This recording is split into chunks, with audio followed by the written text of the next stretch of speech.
We're going to take a look at the QuickBooks Sales Receipts tool.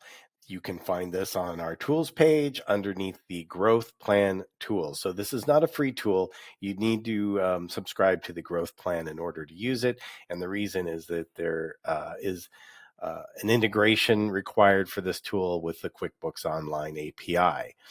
Now, this tool is designed primarily for people who are users of Studio Pro and they want to get their Studio Pro sales receipts into QuickBooks. The challenge comes in with the Studio Pro treats every line item from your sale as a separate line item, but it's only one transaction. And what do I mean by this? So for example, say somebody comes into your studio, it's a new student, maybe you charge them a registration fee, you'll charge them tuition, maybe they buy some merchandise. Well, each one of those things is a separate sales item, but it's only one, say, credit card charge that will show up on your bank, which makes it challenging because you'll have 3 different prices for each unit item, but then a total price in your bank, and it makes reconciliation a challenge. And this tool helps with that. Now, if you already use a different studio management software that integrates with QuickBooks, then you don't need this tool. But if you have Studio Pro or don't have any studio management software that integrates with QuickBooks, then this can work for you.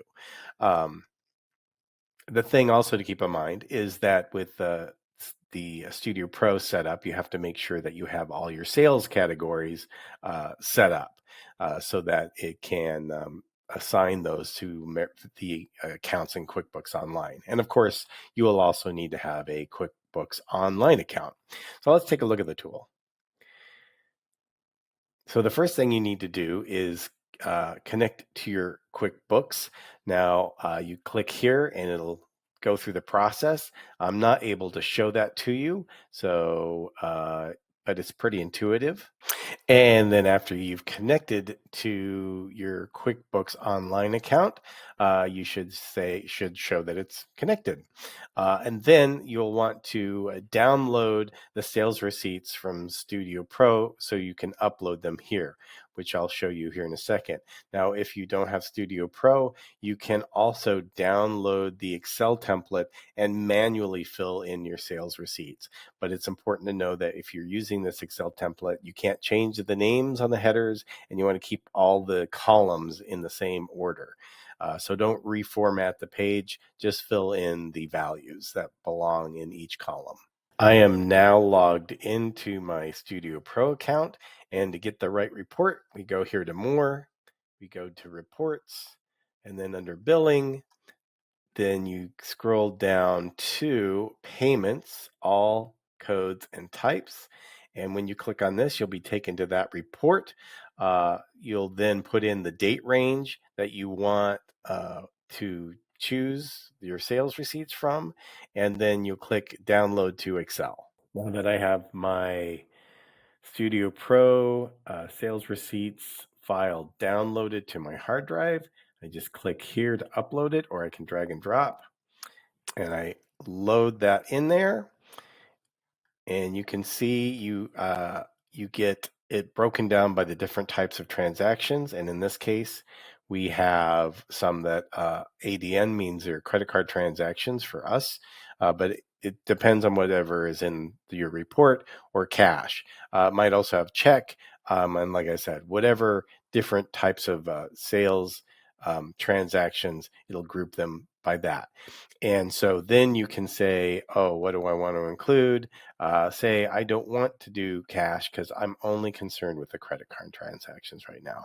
And so this will say, hey, there's 202 transactions that we're going to do.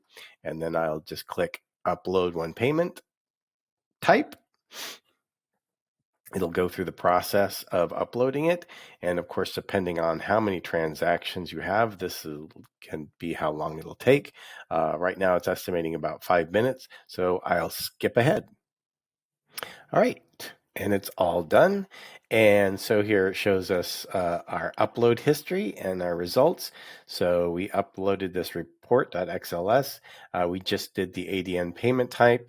It was 212 total, 105 success, and 3 failed.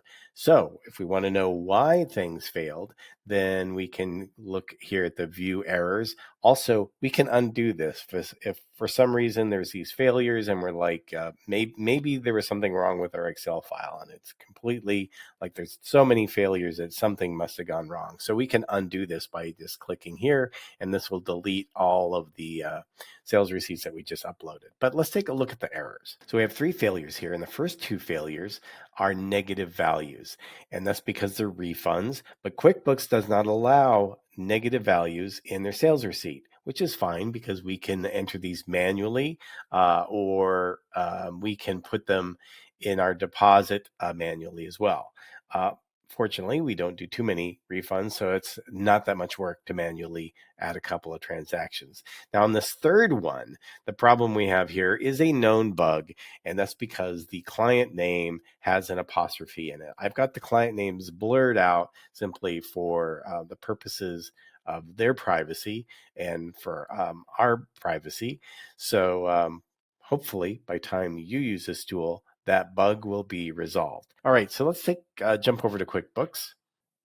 All right, I've come over to my QuickBooks Online, and I'm in the bank deposit window where you can see that we've successfully uploaded all of our sales receipts. It lists each transaction by customer, so it's not an individual line item, which makes it easier to reconcile. Normally, credit card companies will make your deposits by the date, so you can usually batch them by selecting all the dates, and then that should match your bank uh, a deposit, at least in most cases. And then here under the memo, so I'll go to this one, for example, you can see there's tools.dance, so it doesn't get confused with any other sorts of transactions. It was an import, has the date it was imported, and then it tells you the number of line items that were part of this. So this one has 2 line items, and then finally it also has the email that for that customer. So if I click on here, you can see we have a registration and we have a tuition. So it still maintains the individual sales receipt categories.